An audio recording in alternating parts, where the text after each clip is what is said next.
Hi, everybody. This is Sally. I wanted to come really quickly and share with you guys a little bit.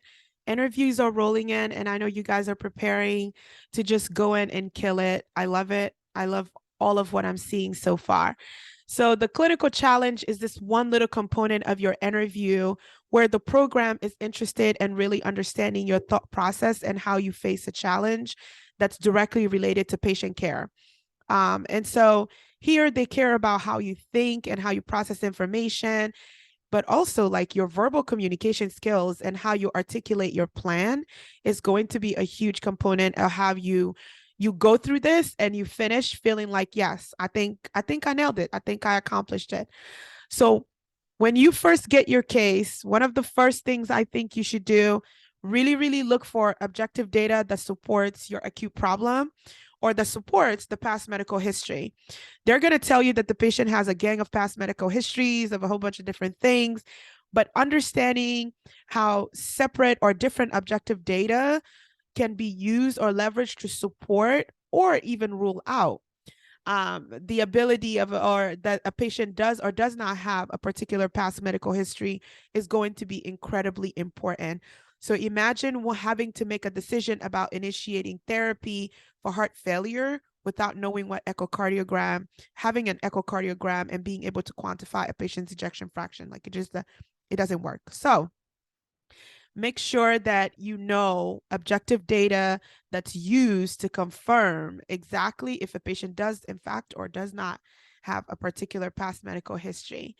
The second pro tip I have for you is that your case may, in fact, be incomplete. This could be done intentionally to just see how you respond under pressure and how confident you are bringing attention to that. That objective data that you should be looking for, they may give you partial or give you none at all.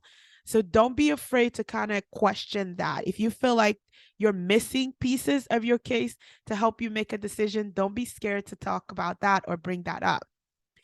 If you want to start any medication, it's very important, especially if that medication has the potential of altering the patient's labs somehow.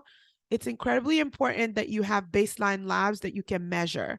So if your case is telling you that the patient at presentation had these labs and today is day number 3 or day number 5 of admission, being able to look at the changes that have happened in the patient's labs from day 1 to where you are today before you begin making decisions is going to be very important. And your ability to articulate that thought process is going to be a plus for you as well. The problems you identify in your case have to be listed in descending order. So start with what's going to kill this patient quicker or faster or first.